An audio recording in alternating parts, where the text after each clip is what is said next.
Welcome to the Bible Answer Man broadcast with Christian Research Institute President Hank Hanegraaff. Our mission at CRI is not only to equip you with Christian doctrine, apologetic accuracy, and discernment, but to help you become a faithful apprentice of Jesus Christ because life and truth matter.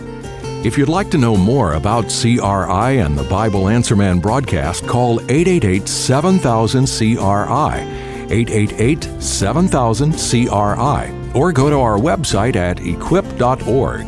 That's equip.org.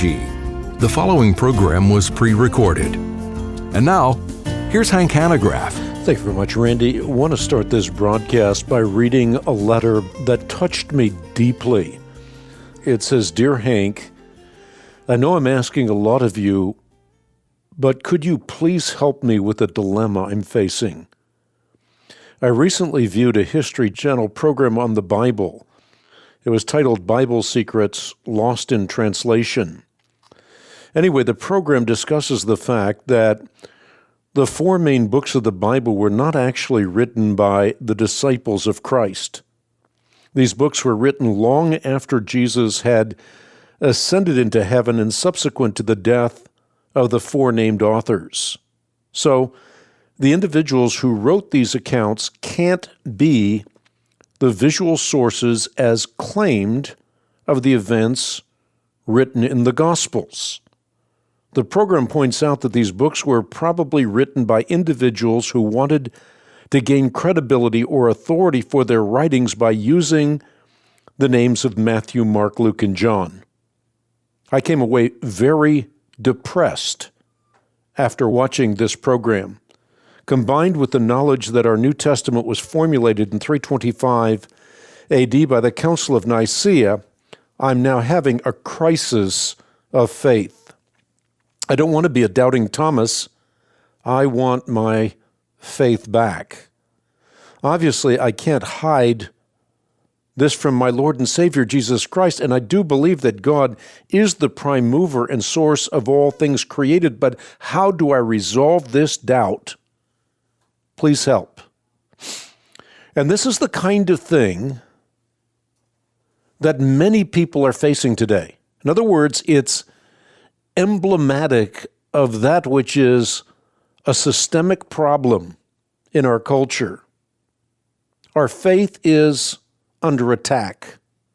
Slick documentaries, articles in magazines and newspapers, the statements of, quote, intellectuals and bastions of higher learning, all have created doubt in the minds of Christians as to the authenticity of the Bible. Many today say that the Bible is merely a function of historical winners. Others blame virtually everything on the Council of Nicaea in 325 AD. And in this milieu, God has raised up a ministry that can give you well-researched, credible answers. Were the Gospels written pseudonymously? Were they really written long after the fact? Was the New Testament really formulated by the Council of Nicaea in 325 AD? I answer all of those questions and more in my book, Has God Spoken? Memorable Proofs to the Bible's Divine Inspiration. But consider for a moment the Gospel of John. There's absolutely no question whatsoever that John, son of Zebedee, brother to James, was the author of the Gospel of John.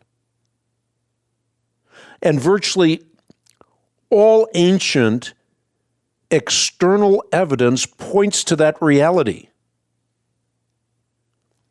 Not only that, but the internal evidence shows that John was a Jew, intimately acquainted with the topography of pre-AD 70 Palestine, and an eyewitness to the events recorded in his gospel. When you look at some of the things that John wrote, when John wrote about the pool of Bethesda or Siloam, This was considered to be a religious conceit, something Christians believed because they wanted to believe it, not because it was true, up until 2004.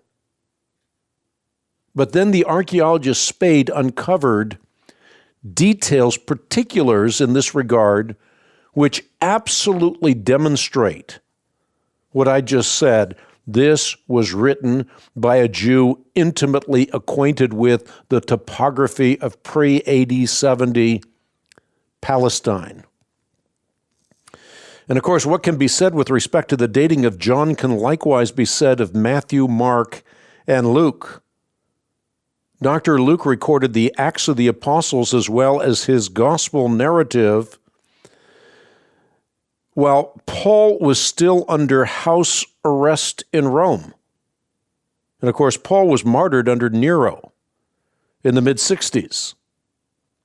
And therefore, Acts must have been written prior to that, and Acts is the second book in a two-book series, and therefore it stands to reason that the first book, the Gospel of Luke, would be dated even earlier than that. And of course, Luke and Matthew rely in part on Mark, and therefore the Gospel of Mark is dated earlier still. We can say with absolute certainty that all of the Bible was completed prior to the destruction of Jerusalem. In fact, there are all kinds of secular scholars today that are redating the New Testament because the evidence is simply overwhelming. So there are a lot of people in bastions of higher learning. There are a lot of programs making dogmatic assertions as opposed to making defensible arguments. As far as the Council of Nicaea in 325 AD had nothing whatsoever to do with the formulation of the New Testament. The canon was never determined by men. It was only discovered by men based on the principles of canonicity. And by the way, though the Council of Nicaea is blamed for all kinds of ills in society, again, had nothing to do with those ills as so often being promulgated in our culture. What it dealt with clearly and unambiguously was the relationship between the Father and the Son. So it sometimes helps to know history. Again, we are going to deal directly and explicitly with this letter because we don't want someone to lose their faith based on bad information. And I'm also going to send this gentleman, and if you're listening, Eugene, I'm going to send you a copy of Has God Spoken as my gift to you. But this is, again, a reason that we ask people to stand with this ministry prayerfully and financially or making a difference. We're answering questions, giving a reason for the hope that lies within us with gentleness and with respect. We ask you to stand with us in that regard. We need your help. You can give in a safe, secure fashion on the web at equip.org. You can also write me at Post Office Box 8500, Charlotte, North Carolina, zip code 28271, or talk to one of our resource consultants, 888-7000, and the letters CRI.